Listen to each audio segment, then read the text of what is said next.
parole éternelle de Dieu, c'est une parole de vie qui nous communique la vie, la parole qui nous a engendrés, la parole qui nous communique la foi.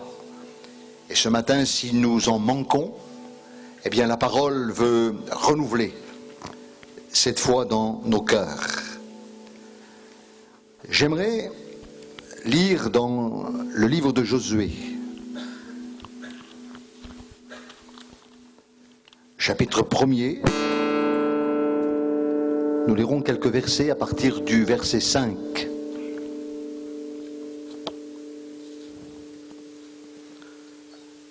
Josué, chapitre 1er, et le verset 5.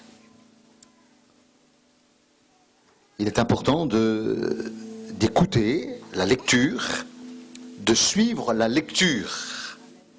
La parole est esprit et vie, et je reçois la vie au travers de la parole. Alors le verset 5, « Nul ne tiendra devant toi tant que tu vivras. Je serai avec toi comme j'ai été avec Moïse. Je ne te délaisserai point et je ne t'abandonnerai point. Fortifie-toi et prends courage, car c'est toi qui mettras ce peuple en possession du pays que j'ai juré de leur donner. C'est toi qui fortifie-toi seulement et aie bon courage en agissant fidèlement selon toute la loi que Moïse, mon serviteur, t'a prescrite. Ne t'en détourne ni à droite ni à gauche, afin de réussir dans tout ce que tu entreprendras. Que ce livre de la loi ne s'éloigne point de ta bouche, médite-le jour et nuit, pour agir fidèlement selon tout ce qui est écrit, et c'est alors que tu auras du succès dans tes entreprises, c'est alors que tu réussiras. Ne t'ai-je pas donné cet ordre? Fortifie-toi et prends courage. Ne t'effraie point, ne t'épouvante point, car l'Éternel, ton Dieu, est avec toi dans tout ce que tu entreprendras. Quand j'ai lu ce passage, ce qui a accroché mon cœur, ce qui a retenu mon cœur, c'est ce que Dieu dit: fortifie-toi et prends courage. Fortifie-toi et prends courage. Et ce matin, eh bien, le titre de mon message, c'est « Ne perdez pas courage ». C'est Dieu qui nous le dit dans sa parole. À plusieurs reprises, lorsque nous lisons les évangiles, et j'espère que vous êtes des lecteurs de l'évangile, que vous aimez les évangiles, que vous vous imprégnez de la vie de Jésus-Christ, de son ministère, de ce qu'il a accompli, eh bien, il y a souvent l'expression que Jésus va employer avec ses disciples. Et ce matin, je vous rappelle que nous sommes disciples de Jésus-Christ. Nous sommes ses disciples. Nous ne sommes pas les disciples d'un homme, mais nous sommes les disciples de Jésus-Christ. Nous appartenons à Jésus-Christ. C'est lui notre maître. Et je pense qu'il est bon de se le rappeler. Eh bien, Jésus va souvent employer cette expression « prenez courage ». Et à chaque fois qu'il reprenait courage, à chaque fois que les disciples reprenaient courage, eh bien, un miracle s'accomplissait. Quelque chose de glorieux s'accomplissait. Et ce matin, eh bien, nous voulons retenir cette expression de la parole de Dieu. Oui, Seigneur, je veux prendre courage. Ou je veux reprendre courage. Ce matin, je ne veux pas laisser l'abattement prendre place dans ma vie. Non, je ne le veux pas. Et il y a dans la parole de Dieu un roi un grand roi en Israël, c'est le roi David.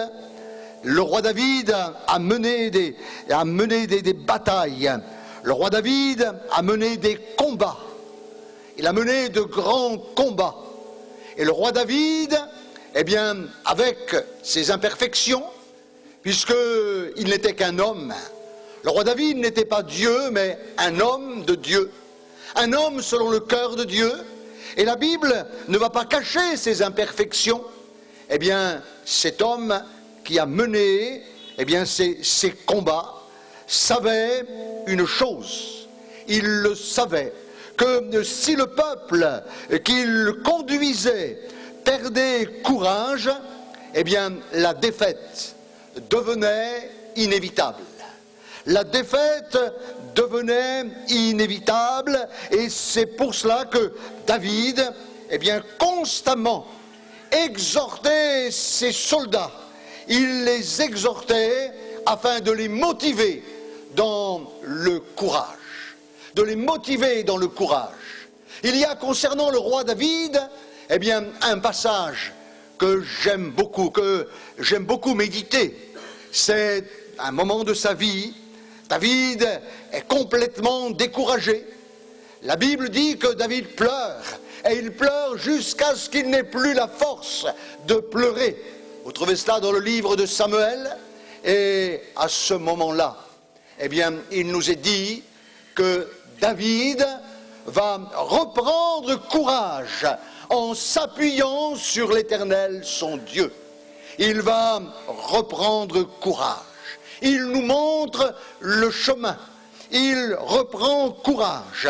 Et il est vrai qu'au quotidien, nous avons beaucoup de contrariétés, des contrariétés qui quelquefois nous affectent et qui finissent à la longue par nous décourager, et même justement dans l'œuvre de Dieu. Dans l'œuvre de Dieu, on pense que dans l'œuvre de Dieu, ça ne devrait pas être, mais pourtant dans l'œuvre de Dieu, eh bien, il peut y avoir des moments, eh bien, où nous sommes découragés, où, en fin de compte, eh bien, si nous baissons les bras, eh bien, quelque part, nous donnons avantage à l'ennemi de notre âme. Alors, dès l'instant où nous souhaitons nous engager dans un service pour Dieu, dès l'instant où nous désirons le faire, eh bien, dès l'instant où nous voulons mettre la main à la pâte dans le royaume de Dieu, être au service de Dieu, eh bien, nous pouvons voir les difficultés commencer à se dresser. Les difficultés se dresser sur notre chemin, de voir des tensions apparaître et pour tout cela nous empêcher d'atteindre l'objectif, le but que nous nous sommes fixés. Vous savez, lorsque vous regardez Jésus, le Fils de Dieu, eh bien, tant que Jésus était à Nazareth, avec Joseph, travaillant comme charpentier, eh bien, il n'y avait aucun problème. On voit que là, tout allait bien. Tout était parfait. Mais dès l'instant où Jésus commence, eh bien, à se faire baptiser, à 30 ans, dans le Jourdain, par Jean-Baptiste, et dès que l'Esprit vient sur lui, il est conduit dans un jeûne, dans le désert de Judée, dans cet affreux désert de Judée, tellement raide, tellement dur, eh bien, Jésus va commencer à connaître, eh bien, de l'opposition. Il va tout de suite connaître de l'opposition. Et cela, c'est quelque chose de normal.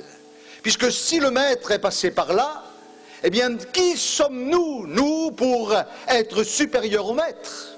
On ne peut pas être supérieur à lui.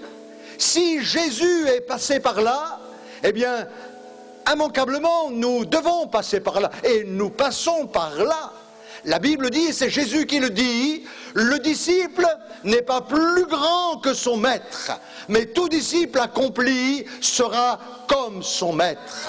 Alors comme le maître qui est passé par ces moments difficiles, eh bien, le disciple passe aussi par des moments difficiles. Vous savez, lorsque l'apôtre Pierre était pêcheur de poissons, voilà, il jetait ses filets dans le lac de Galilée, dans la mer de Galilée, eh bien, pour lui, tout allait bien. Il travaillait, il pêchait, il vendait ses poissons, mais dès l'instant où Pierre a été revêtu de l'Esprit dans le livre des Actes, eh bien, dès l'instant où il y a eu ce revêtement de puissance sur lui, vous avez vu, eh bien, l'opposition qui est venue, l'opposition, farouche qui est venue contre lui. Il a même été enfermé, en prison, injustement en prison, non pas parce qu'il était coupable, mais parce qu'il annonçait l'Évangile. Et il dira lui-même, après avoir reçu des coups, après avoir été battu, flagellé, eh bien, il dira lui-même, qu'il se retire joyeux d'avoir subi des outrages pour le nom de son maître, pour le nom du Seigneur Jésus-Christ. Il est passé par là. Il est passé par ces moments d'opposition. Et là, bien des fois, il aurait pu se décourager. Il aurait pu tomber dans le découragement. Mais Pierre, a su se fortifier dans celui qui l'avait appelé au service. Vous savez, lorsque Paul également, on peut prendre la vie de Paul, ce grand serviteur de Dieu, Paul, cet homme de Dieu, Paul qui a reçu ses révélations pour l'Église, pour la marche de l'Église, toute la deuxième partie de la Bible, le Nouveau Testament, il y a de nombreuses lettres de Saint Paul, et là, dans ces lettres, il encourage l'Église. Mais Paul, tant qu'il était pharisien, tant qu'il persécutait l'Église, pour lui, tout allait bien, tout marchait parfaitement. Mais dès l'instant où Paul a commencé lui aussi à être rempli de l'Esprit, il y a eu de l'opposition. Et quelle opposition? Vous la connaissez. Si vous lisez les Épîtres, vous connaissez l'opposition que Paul a connue. L'emprisonnement, les coups, il dira, j'ai fait naufrage plusieurs fois, j'ai été battu, j'ai reçu des coups, il le dira. Qui voudrait, être comme Paul? Oui, peut-être dans le fait de prêcher le message de Paul, mais derrière, Paul, aurait pu de nombreuses fois se décourager. Mais on verra, dans la suite du message, combien Paul a su encourager l'Église et combien lui-même a su s'encourager dans le Seigneur. Le découragement, nous affaiblit. Le découragement nous affaiblit. Il y a des découragements paralysants. Il y a des découragements, qui nous empêchent d'aller plus loin. Et chacun de nous, à un moment de notre vie, nous avons ressenti ce découragement qui nous ôtait toute énergie et toute envie d'avancer. Qui nous ôtait cette énergie et toute envie d'avancer. Cette attitude ne rend pas gloire à Dieu. Je le dis, cette attitude ne rend pas gloire à Dieu parce que cette attitude, elle est négative. Elle est entièrement négative. Cette attitude, est très dangereuse parce qu'elle veut nous amener à être immobiles. C'est-à-dire, à ne plus rien faire, à ne plus bouger, à ne plus bouger. Et vous avez dans la parole de Dieu l'exemple d'un roi qui s'appelle Akaz, dans le livre d'Ésaïe au chapitre 7, le verset 2, on vint dire à la maison de David, les Syriens campent en Éphraïm.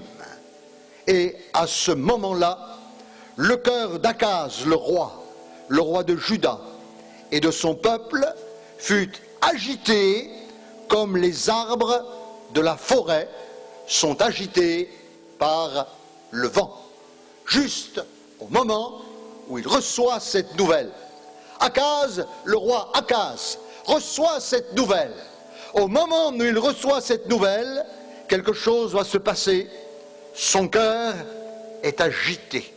En un mot, le découragement vient là pour s'installer chez Akaz. Et son cœur, nous dit la parole de Dieu, eh bien, son cœur est agité.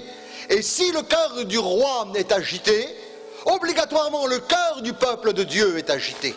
Le peuple du cœur de Dieu, eh bien, tombe dans le découragement. L'un va avec l'autre et son cœur est agité comme les arbres de la forêt sont agités par un grand vent, par un vent violent, par un vent violent. Le cœur d'Akaz est agité parce que, apparemment, il n'y a pas de solution. Il connaît les Syriens, il connaît l'armée syrienne, il sait que c'est une armée puissante, une armée qui est forte, une armée qui attaque. Il sait que pour lui, il n'y a pas de solution, mais Dieu, lui, nous rappelle, il nous rappelle, eh bien, de rester calme et de rester confiant. Il nous rappelle de rester calme et confiant face à l'agitation. Eh bien, quelquefois, nous avons envie de dire, maintenant, stop, j'arrête tout, maintenant, stop, c'est fini. On a envie de le dire, et certainement que Akaz, eh bien, a dû avoir ce sentiment-là. Il a dû avoir dans son cœur ce sentiment-là. Il a dû avoir cette pensée-là. Oui, parce que nous cessons quand il y a une mauvaise nouvelle. Et quand le découragement vient, eh bien, nous cessons de nous imaginer le pire. On pense toujours le pire. On pense toujours le pire. On pense au pire. Notre pensée, eh bien, va toujours vers le pire, vers des choses, eh bien, qui, en fin de compte, vont nous détruire, alors qu'il n'en est rien. Alors qu'il n'en est rien, parce que nos pensées ont besoin d'être placées au diapason de la parole de Dieu. Nos pensées ont besoin d'être placées au diapason des Saintes Écritures. Et nous ne devons pas laisser nos pensées aller n'importe où, n'importe comment, vagabonder comme elles voudraient le faire, mais nous les ramener à l'obéissance de Christ, à l'obéissance de la parole de Dieu, à l'obéissance des Saintes Écritures. Et là, Dieu dit. Et c'est Dieu qui dit. Et quand Dieu dit, je dis Amen. Je dis d'accord. Alors qu'est-ce que dit Dieu? Ésaïe 30 et verset 15. Car ainsi a parlé le Seigneur l'Éternel, le Saint d'Israël. Oh, comme c'est grand, comme c'est glorieux, comme c'est fort. Ainsi a parlé le Seigneur l'Éternel. Pas n'importe qui, le Saint d'Israël. Le Saint d'Israël a parlé. Et qu'est-ce que dit le Saint d'Israël? L'Éternel, le Seigneur. C'est dans la tranquillité et le repos que sera votre salut. C'est dans le calme et la confiance que sera votre force. C'est dans le calme et la confiance que sera votre force. C'est l'Éternel qui parle. Et ce matin, je sais que cette parole, elle est pour toi. Elle te concerne. Dans le calme et la confiance, arrête de t'agiter. Arrête de vouloir calculer. Arrête. Arrête de laisser tes pensées partir à tous azimuts. Non, arrête. Ce matin, c'est dans le calme et la confiance que sera votre force. Attention, ce n'est pas parce que nous restons calmes, eh bien qu'il faut pour autant ignorer les problèmes. Vous voyez, les problèmes sont là. On est conscient. On en est conscient, ils sont là. Et Dieu est aux commandes. Dieu ne nous dit pas d'être inconscient ou d'être insouciant. Il ne dit jamais ça. Dieu ne dit pas soyez des insouciants, hein, des inconscients. Non, nous sommes conscients, nous sommes pleinement conscients, nous sommes sur la terre, nous avons les deux pieds sur la terre, et bien sur la terre, mais nous avons la tête au ciel. Amen. Hein, amen. Oui, alléluia. Notre tête est au ciel. Qui est d'accord avec ça? Amen. Oui, amen. Amen. Notre tête est au ciel. Nous sommes les deux pieds sur la terre. Et la Bible dit justement, dans le psaume 34 et le verset 20, le malheur atteint souvent le juste, mais l'Éternel l'en délivre de temps en temps. Ah, oui, toujours. Amen. Toujours. Le malheur atteint souvent. Qui? Justement le juste. Justement celui qui est juste. Celui qui est au service. Celui qui est béni. Oui, le malheur atteint souvent le juste, mais l'Éternel l'en délivre toujours. Nous devons faire face, eh bien, en sachant qu'avec Dieu, nous aurons toujours, je dis bien toujours, parce que le mot toujours est employé. Alors j'emploie le mot toujours. J'ose employer le mot toujours, parce que la Bible dit toujours. Alors je ne veux pas, eh bien, aller à l'encontre de la Bible et dire de temps en temps, non, la Bible emploie ce mot-là, toujours. Et j'ai consulté plusieurs traductions de la Bible. Et dans les plusieurs traductions, eh bien, il nous est dit, pas simplement dans la traduction second, mais dans plusieurs traductions, il est marqué le mot toujours. Eh bien, il nous délivre toujours. Et toujours, eh bien, nous avons la victoire. C'est ce que dit Paul. Et on vient maintenant donc aux écrits de Paul, celui qui a connu eh bien, ces moments de découragement, ces moments d'abattement, ces moments où il a été persécuté. Eh bien, il dira dans 2 Corinthiens 2,14, « Gloire soit rendue à Dieu, qui nous donne toujours, qui nous permet toujours de triompher en Christ. » On retrouve encore le mot toujours. On retrouve encore le mot toujours. Et c'est la parole que je vous prêche. C'est pas ma pensée. C'est pas ma théologie. C'est pas ce que je pense moi. Mais c'est ce que pense Dieu. Et Dieu dit, eh bien, il nous délivre toujours. Oui, il nous fait toujours triompher dans le Christ.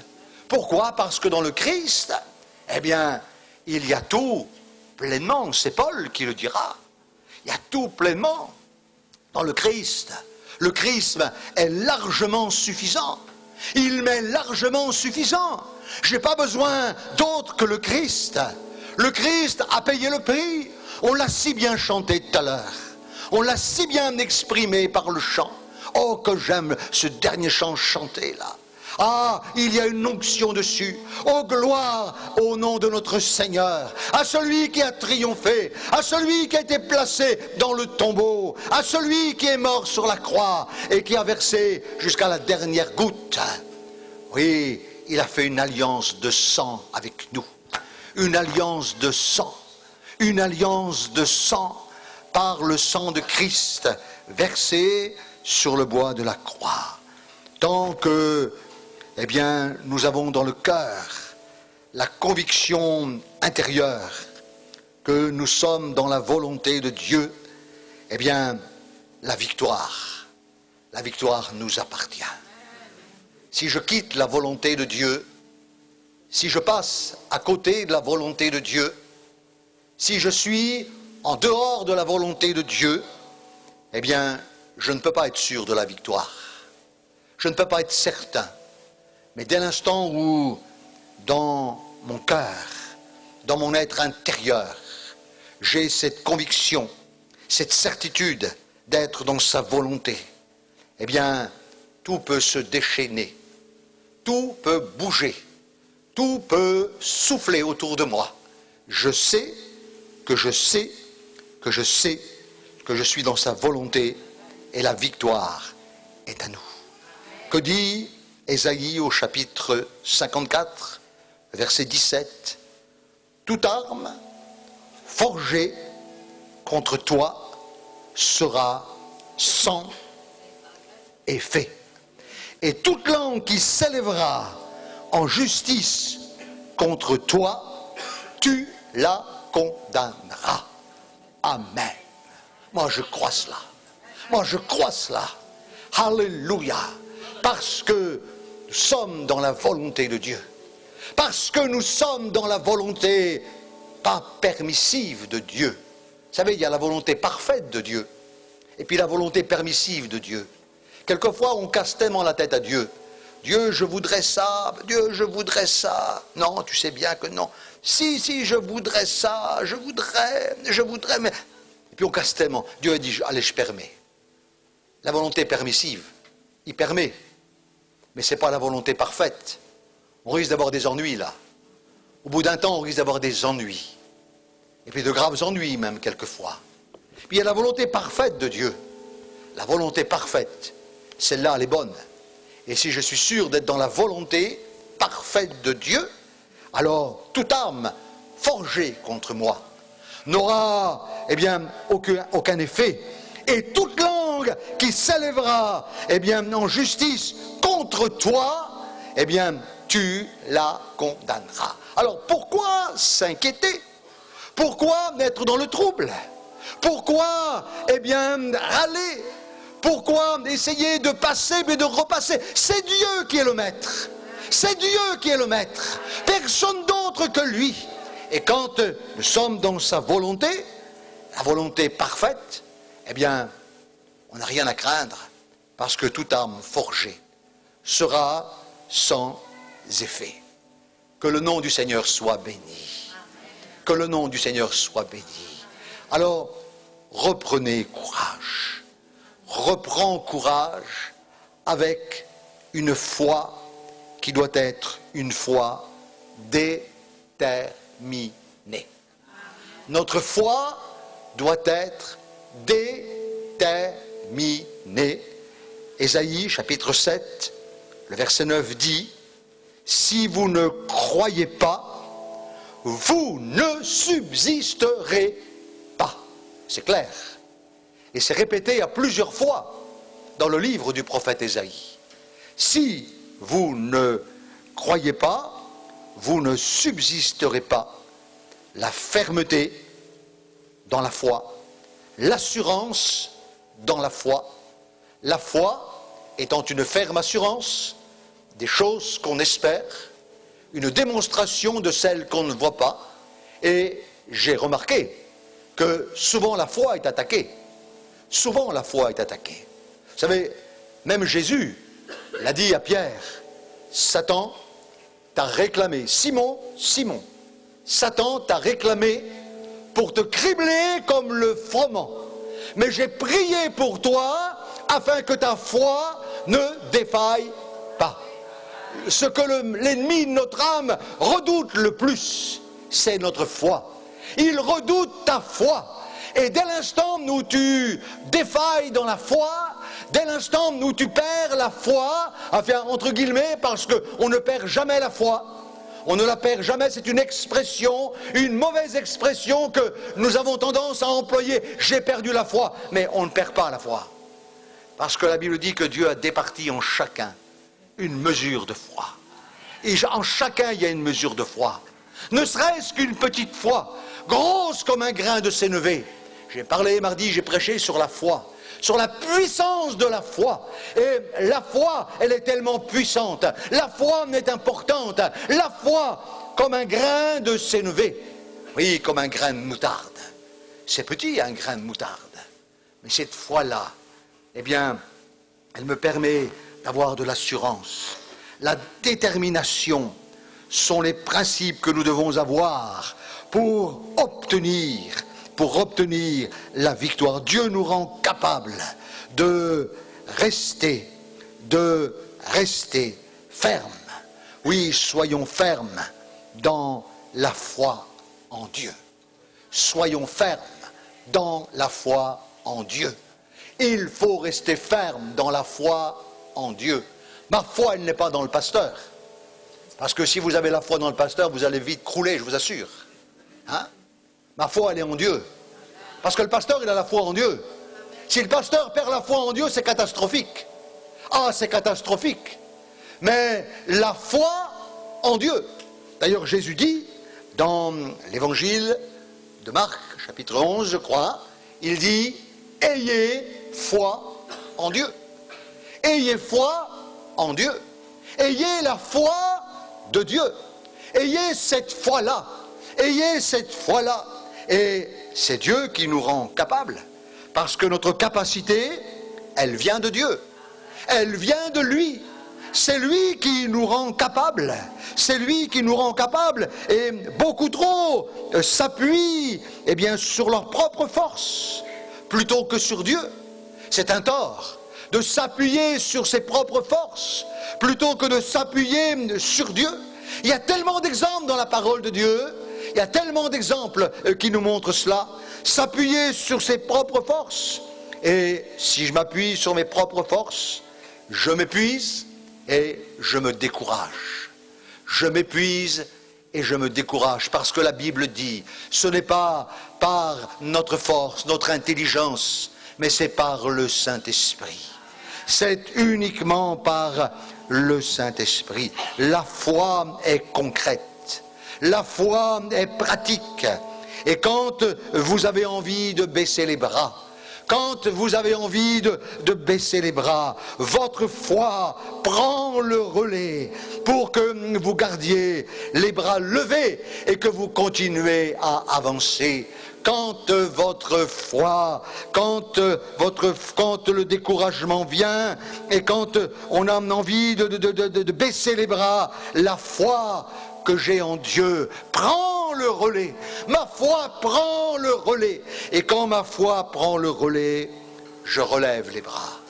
Et je continue et j'avance. Ce matin, je t'invite à lever les bras. Parce qu'il faut continuer. Ne laisse pas le découragement t'abattre. Ne laisse pas le découragement te ruiner. Ne laisse pas le découragement prendre place. Quelle que soit la cause de ton découragement, il n'y a aucune cause valable du découragement. Il n'y a aucune cause valable. Aucune cause n'est valable. Aucune cause n'est valable pour rester dans le découragement. On peut passer par le découragement. Mais on ne doit pas rester dans le découragement. On ne doit pas s'installer dans le découragement. On ne doit pas mettre son nid, faire son nid dans le découragement. On ne doit pas s'installer. Il faut peut-être passer dedans. C'est incontournable quelquefois. Mais je veux en sortir. Parce que Dieu est à nos côtés. Dieu est à nos côtés. Si Dieu est pour nous, qui sera contre nous? Alléluia. Alléluia. Je me rappelle un jour, j'ai témoigné de Jésus à un gars, un homme déjà d'un certain âge, parce que il venait de faire 17 ans de prison. Et on peut comprendre que 17 ans de prison, c'est quand même pas mal, hein, c'est beaucoup. Et quand vous sortez au bout de 17 ans de prison, vous avez perdu tous les repères, vous avez perdu toute notion de la vie, tout change tellement vite, tellement rapidement, que ce gars, donc, il sort de prison, et vous savez, quand on sort de prison au bout de 17 ans, eh bien, les mauvaises compagnies, à nouveau, veulent revenir, et la Bible dit, c'est la Bible qui le dit, pour corrompre les bonnes mœurs. Et bon, j'avais parlé à ce gars et je lui avais prêché l'évangile, et puis donc il avait accepté l'évangile, il avait reçu Jésus dans son cœur, le pardon de ses péchés, hein, parce que moi je crois que Dieu peut pardonner même à quelqu'un qui est en prison, hein. Oui, j'en suis persuadé que Dieu peut pardonner complètement même, hein, parce que Dieu oublie. Si nous on n'oublie pas, lui il oublie, lui. Hein, et on ne fonctionne pas comme Dieu. Hein, nous on garde quelquefois encore dans la gorge, mais lui, Dieu, c'est fini, il oublie. Et puis donc, je me souviens que ce gars vient me voir, puis il me dit, écoute Christian, c'est terrible, tu sais, je suis harcelé par les copains, là. Ils me proposent des choses, des beaux trucs, et ils me disent, c'est le dernier, tu verras, mais t'es un bon, toi, allez, vas-y, c'est le dernier, tu devrais faire, et tu devrais encore y aller, allez, vas-y, va encore un petit coup, va, tu vas, et puis, c'est le dernier, c'est la dernière fois, c'est toujours la dernière fois, hein, et puis après, encore une dernière fois, encore au placard, hein. Oui, mais il vient me trouver et puis il me dit, qu'est-ce que je fais? Ah, je l'écoute. Si Dieu est avec toi, qui sera contre toi? Hein? Alors il faut que tu le crois, ça. Il faut que tu le crois. Et puis donc, vraiment il l'a cru, hein. Il l'a cru. Et puis j'écoute quand tes copains, là, entre guillemets, parce que c'est pas vraiment des copains, c'est pas des amis, c'est de mauvais amis, hein. Quand tes amis viennent te trouver, là, tu leur dis, si Dieu est avec moi, qui sera contre moi? C'est un verset de la Bible. Et puis donc, c'est ce qu'il a fait.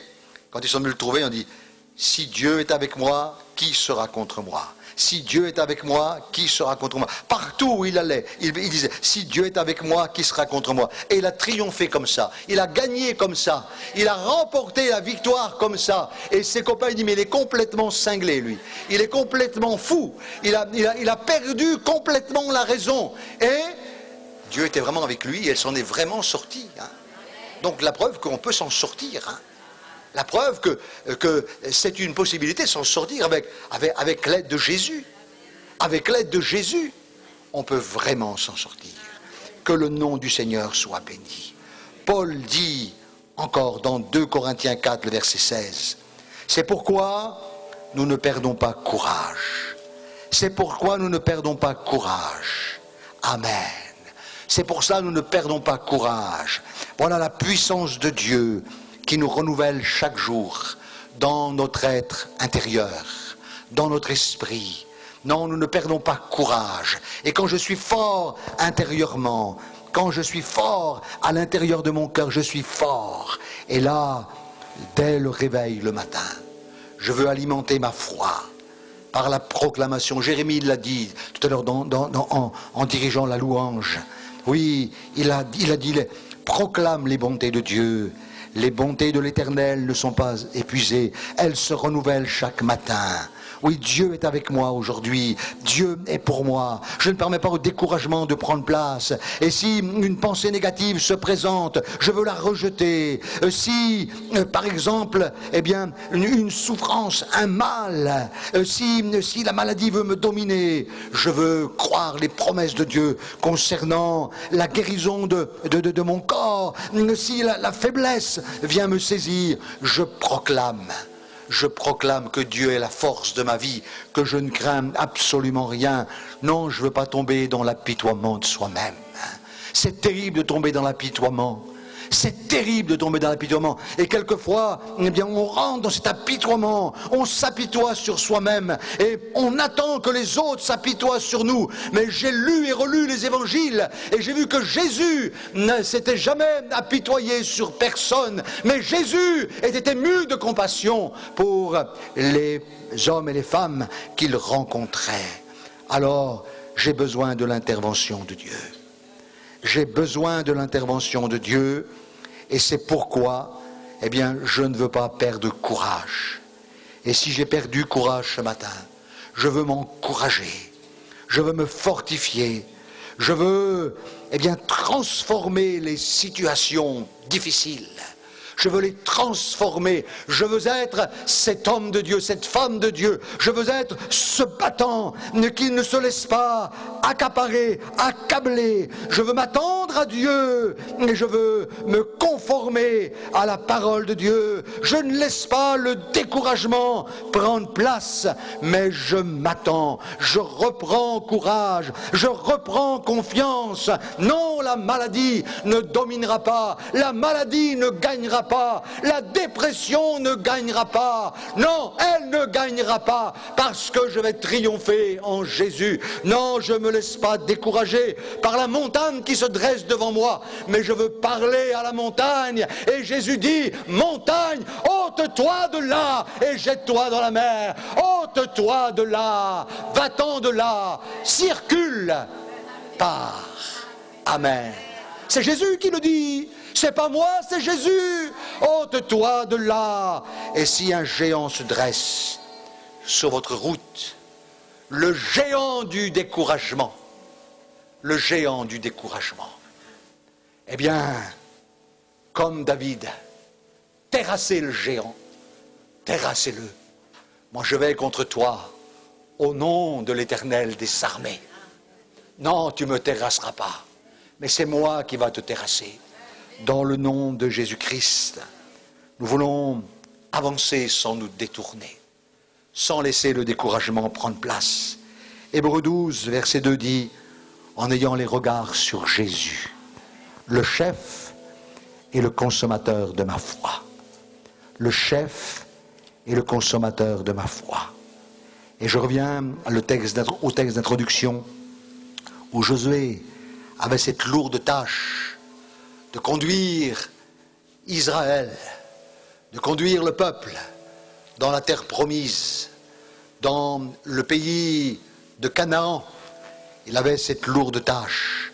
Quelle lourde tâche quand on connaît, eh bien, Israël, quand on connaît la rébellion, le coup raide, quand on connaît les murmures, quand on connaît la difficulté que Moïse a rencontrée avec Israël. Il n'y a rien de nouveau sous le soleil. Eh bien, Dieu va parler à son serviteur. Et il va lui dire, fortifie-toi et prends courage. Reprends courage. Ne t'effraie pas. Fortifie-toi et prends courage. Et ce matin, la parole de Dieu pour toi, c'est fortifie-toi et prends courage. Fortifie-toi dans la grâce qui est en Jésus-Christ. Fortifie-toi dans la grâce qui est en Jésus-Christ. Fortifie-toi en lui. Ne laisse pas le découragement s'installer. Secoue le découragement. Et le Saint-Esprit m'a conduit à prêcher avant la Sainte Seine.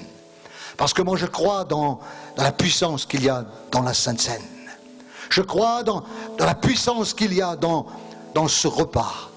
Dans ce repas tellement beau que nous célébrons dimanche après dimanche.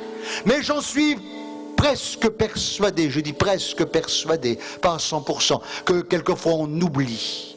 On oublie réellement. Et on l'apprend peut-être par habitude. On l'apprend machinalement. On l'apprend parce qu'il faut le prendre. Le frère passe. Le frère passe. Et on l'apprend avec beaucoup de légèreté. On l'apprend avec beaucoup de légèreté. Alors que la Bible dit de s'examiner soi-même afin de prendre le pain et de boire la coupe. Elle nous demande de nous examiner nous-mêmes. Et moi je crois dans ce pouvoir-là. Et je crois ce matin que plusieurs vont être encouragés par la puissance du Saint-Esprit. Laisse tomber l'apitoiement sur toi. Ne laisse tomber ça. Laisse tomber, ça t'amènera à rien.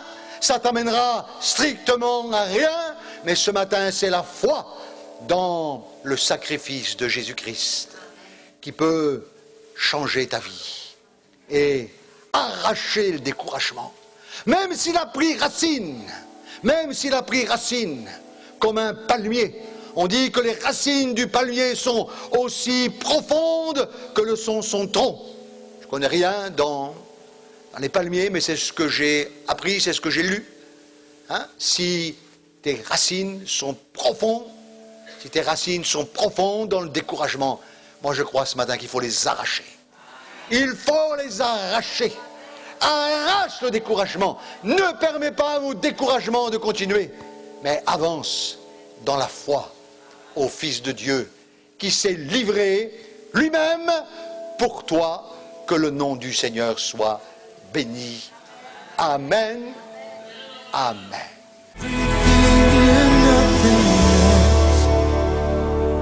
My best,